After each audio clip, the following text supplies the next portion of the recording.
नमस्कार, मैं हूं संजीव श्रीवास्तव। आप देख रहे हैं 4 पीएम। दोस्तों, देश में एग्जिट पोल्स लंबे वक्त से कटघरे में है। इस ये जिस तरीके से किए जाते हैं, इसमें जो प्रक्रिया अपनाई जाती है और फिर इनके जो नतीजे लगातार आ रहे हैं, उसके बाद से कई सारे विवाद हैं, कई सारी कंट्रोवर्सीज हैं और जो एजेंसीज हैं, एक्सपोज हैं। और ये सारी बातें मैं इसलिए कर रहा हूं कि 5 जो विधानसभाएं हैं, 4 राज्यों की, एक केंद्र शासित प्रदेश की, उनके नतीजे 4 मई को आना है। आपको मालूम है, सबसे ज्यादा यदि देश की निगाह नजर कहीं है तो वो पश्चिम बंगाल पर है, तमिलनाडु है, केरलम है। इनके अलावा जो दो जो अन्य विधानसभाओं में शुमार जो है, उसमें एक पुडुचेरी है, एक असम है।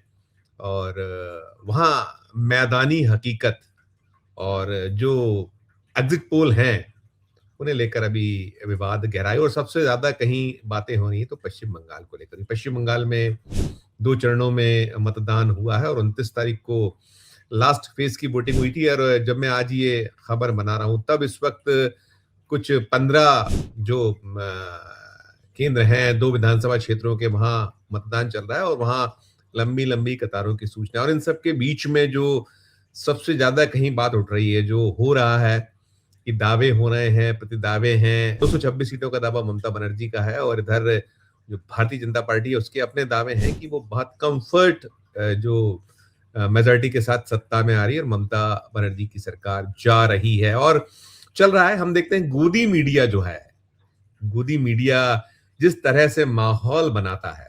आपको पता है कि अब इलेक्शन कमीशन ऑफ इंडिया कटघरे में है। आपको ज्ञात है कैसे क्या चुनाव हो रहे हैं, बार बार जो धांधलियों के ब्लेम। और अभी तो जब से एसआईआर वाला जो मसला हुआ, बिहार के चुनाव नतीजे जब आए, उसके बाद बहुत सारी मीमांसाएं, समीक्षाएं हुई। और अभी कैसे असम में एसआईआर को एग्जेम्प्ट कर दिया गया और इधर बंगाल में जो एसआईआर हुआ, तमिलनाडु में हुआ या और चला या हुआ, कैसे बंगाल में नाम काटे गए। 27 लाख जो है लोगों को वोट से वंचित किया गया निकला। और उसमें यह भी आया कि जो ट्रिब्यूनल गए, 1474 लोग ट्रिब्यूनल जाते हैं और 1464 को उसमें वोट डालने की अनुमति मिलती है। तो बहुत सारे प्रश्न है ही है कि इतने सारे लोगों को वंचित किया गया, उन्हें सुना नहीं गया। 2002 में जिनके नाम थे और बिहार में जो कोर्ट के निर्देश थे, वहां माना गया कि नहीं, 2002 की जो मतदाता सूची, यदि वहां नाम है तो फिर उनसे कोई दस्तावेज ना मांगे जाए। लेकिन बंगाल में क्या कुछ नहीं हुआ। ये सारी बातें इसलिए मैं कर रहा हूं क्योंकि अब यही सब आधार जब चुनाव के नतीजे आएंगे तो बनेगा होगा। लेकिन मूल मुद्दा, खास जो खबर ये है कि जो गोदी मीडिया है, ऐसा लगता है कि उसने, जो देश की जनता है, उसे पूरी तरीके से समझ रखा है कि ये मूर्ख हैं, इनको कोई जैसा हम चाहेंगे वैसा हम एक माहौल बनाएंगे और वो सब चलेगा और कोई इस पे कहीं प्रतिकार नहीं करेगा, कोई इसको पकड़ नहीं पाएगा। लेकिन पकड़े जाने लगे हैं बहुत। अब तो ऐसा लगता है कि जो निर्लजता की हद हो रही है, आरोप तो यही लगते हैं बार बार कि निर्लजता की पराकाष्ठा हो रही है। और अब वो पराकाष्ठा की भी पराकाष्ठा सामने है, क्योंकि अभी जो आपने देखा है कि बहुत सारी जो एजेंसीज हैं जिनके एग्जिट पोल आए, और एग्जिट पोल में अधिकांश जो हैं, पोल्स ऑफ पोल्स में तो साफ तौर पर यही निकल कर आ रहा है कि बंगाल, जहां पर सबसे ज्यादा निगाह नजर है, वहां बीजेपी सत्ता में आ रही है और इसकी सरकार बनने जा रही है।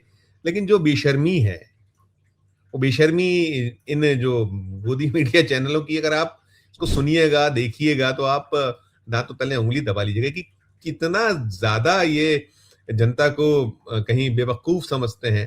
क्योंकि ये जो राष्ट्रीय स्तर के जो चैनल हैं, जिनके अपने रीजनल चैनल भी हैं, उन रीजनल चैनलों पे जो अगर बंगाल में दिखाया जा रहा है, बंगाल में कुछ और तस्वीर दिखाई जा रही है, और जो राष्ट्रीय स्तर पर अलग तरह की तस्वीर, राष्ट्रीय स्तर पर जो गोदी मीडिया बल्ले बल्ले है, बहुत जबरदस्त वहां चल रहा है। आपने अलग अलग देखा है, देश का सबसे प्रमुख चैनल को देख लिया आपने, और जो इनके प्रतिस्पर्धी चैनल्स हैं जिन्हें गोदी मीडिया कहा जाता है, जिन्हें हमारे कुछ साथी तो गडर मीडिया भी कहते हैं और पता नहीं क्या क्या कहते हैं। बहुत हमने यशवंत सिन्हा जी के मुख से सुना था, जो देश के पूर्व वित्त और विदेश मंत्री रह चुके हैं, जो एक बहुत वक्त तक बीजेपी के नेता और बड़े साफ सुथरी छवि के और साफ गोई के साथ अपनी बात रखने वालों ने भी हमें 2 दिन पहले ही जब बातचीत की थी और आप तक वो पहुंची है, आपने उसे सराहा भी है, देखा भी है जमकर, कैसे वो स्पष्ट तौर पर कहते कि जो उनकी अपनी जो सूचना है उसके अकॉर्डिंग तो कोई रोकने वाला नहीं है। ममता बनर्जी बहुत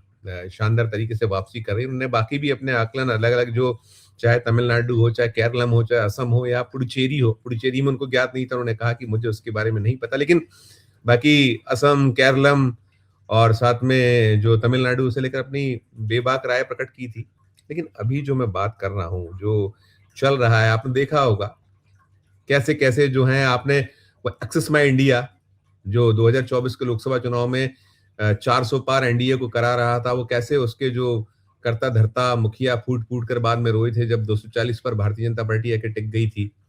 और नहीं नंबर्स वो जो एक करिश्माई आंकड़ा होता है जो अपनी दम पर सरकार वाला वहां तक नहीं पहुंच पाए तो क्या क्या हुआ था। लेकिन अब सब चल रहा है और वो कह रहे हैं 10 में से 7 लोग हमको खामोश रहे शांत रहे, वो आंकड़ा हम देंगे नहीं। उसको लेकर भी बहुत सारे प्रश्न है कि भाई ये क्या है कि एक तरफ तो आप कह रहे हैं कि हमें 7 लोग नहीं बोल रहे, फिर इसके बाद आप बीजेपी की वहां सरकार बनवा रहे हैं, बहुत शानदार तरीके से टीएमसी को आप सत्ता से बाहर कर रहे हैं। और वहीं जो बहुत सारी एजेंसी ने सर्वे किए हैं जो अलग अलग हैं, जो टीएमसी को सत्ता से बाहर कर रही है, उनको कोई उनके आंकड़े अपने हैं, उनसे कोई सबने बात की तो बड़ा विरोधाभास है। बहुत सारे प्रश्न है, बहुत सारे सवाल हैं, समझ से परे हैं। हम लोगों को लंबा वक्त इस पेशे में हो चुका है और हमने बहुत सारी चीजें देखी हैं। और सबसे खास हमने सबसे ज्यादा यदि भरोसा किया तो जनता की बात पर किया और जो जनता बोलती रही उसी को हम आप लोगों के समक्ष रखते हैं। लेकिन हम भी बीते काफी वक्त से ये अपने आप को पा रहे हैं, देख रहे हैं कि हम लोग जो ग्राउंड में पाते हैं उससे इतर चीजें आती हैं, उसके पीछे क्या क्या वजह हैं। भले ही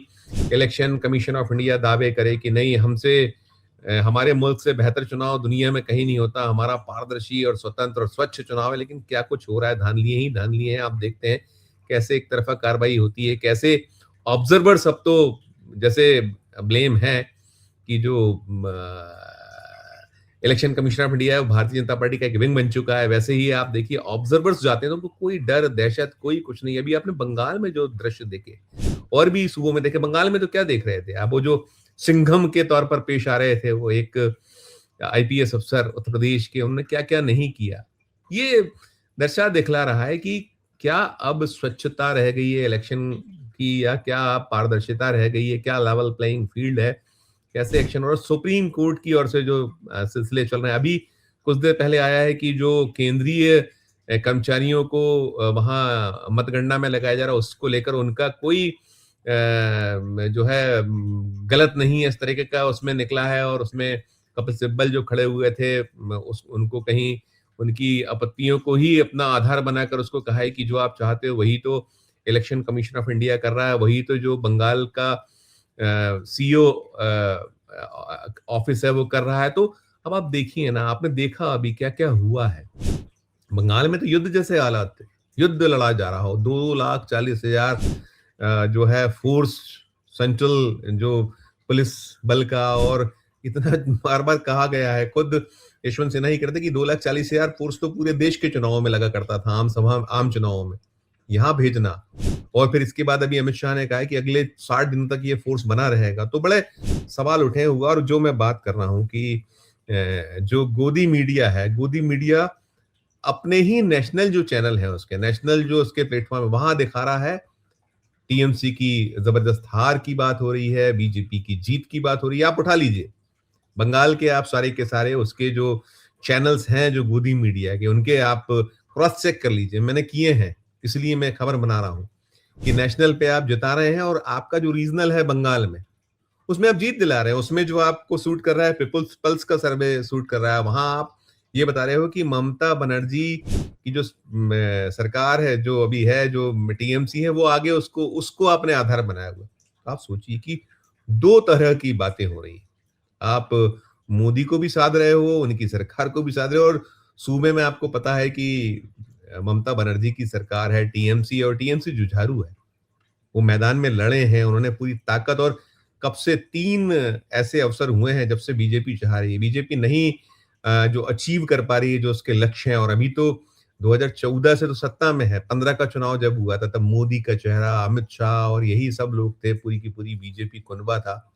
तो आप स्पष्ट बहुमत वाली, फिर उसके बाद 2021 में जब हुआ तब भी पूर्ण बहुमत वाली 303 जैसा एक नंबर था उस संसद में और क्या-क्या फैसले, क्या-क्या नहीं हुआ, और उतने ताकतवर, और वो जो मोदी का बिना डेंट वाला चेहरा कह सकते हैं तब था, ना उतना उनको लेकर था, और पुलवामा और क्या-क्या, कैसे-कैसे आपने चुनाव जीते, लेकिन वहां नहीं दाल गल पाई थी, नहीं चल पाया था, और अभी वही सब कुछ हुआ है। लेकिन जो एग्जिट पोल है, एग्जिट पोल का खेला है, खेल है, इसमें पकड़ा गया, धरा गया है ये जो गोदी मीडिया, उसकी जो विद्रूप जो चेहरा है, गंदिया जो चेहरा है, और कैसी भयावह निर्लजता है।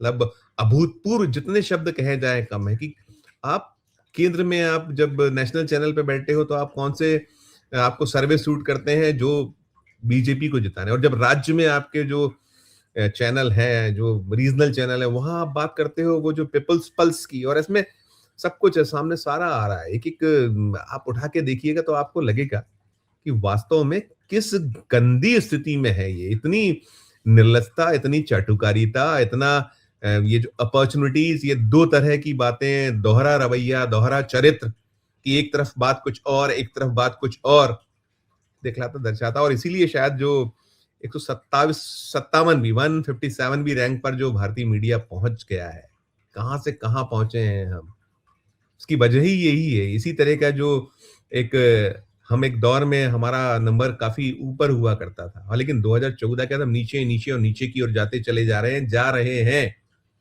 और इसीलिए जा रहे हैं। और आप, सबसे हैरत की बात यह है कि दिन दिन भर 24/7 365 दिन यशोगान करने के बाद उनकी हालत क्या है गोदी मीडिया की, किस तरह का बर्ताव, बिहेव करते हैं। हमने तो देखा है ना, कि आपने भी देखा है कि कैसे जो है वो आम काट के खाओगे, चूस के खाओगे, बटुआ रखते हैं, आप थकते ही थकते हैं। इसी तरह के सवाल आप पूछ पाते हैं, आप नहीं पूछ पाते जो देश की जनता के सवाल हैं, आम जो जन के सवाल हैं, मन के सवाल हैं, जो जो आप कहीं से कहीं तक, और आपकी हैसियत, इज्जत क्या है, कैसे आपको दुत्कारा जाता है, कैसे आपको फटकारा जाता है जब आप इंटरव्यू करते हो, कैसे अमित शाह फटकार देते हैं, डांट देते हैं, कैसे आपको ज्ञानेश कुमार से सवाल नहीं पूछने दिया था, जो मूल मुद्दे हैं, समस्या, और उसकी वजह यही है कि अब आप, इस तरीके का आपका चरित्र है, इस तरह का रवैया है, दो तरह की बातें, दोनों हाथों में लड्डू, ये इसी चरित्र ने आज बहुत बहुत पतन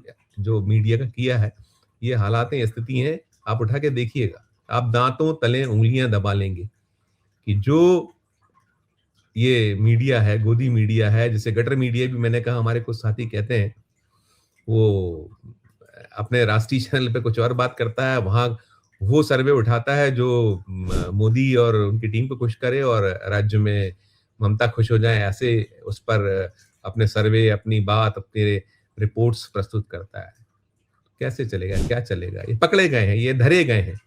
और अब देखिए 4 मई को जब नतीजे आएंगे तो एग्जिट पोल्स आपके सामने आएंगे। अभी तो एग्जिट पोल है, और उस पे जो चल रही है बातें, दावे, सब अभी समय के गर्भ में है। जो निकलेगा सो सामने आएगा। लेकिन ये लोग जो हैं एक्सपोज हो गए, और फिर एक्सपोज हो गए। ये पहले भी हुए, ऐसा नहीं कि पहली बार हुए।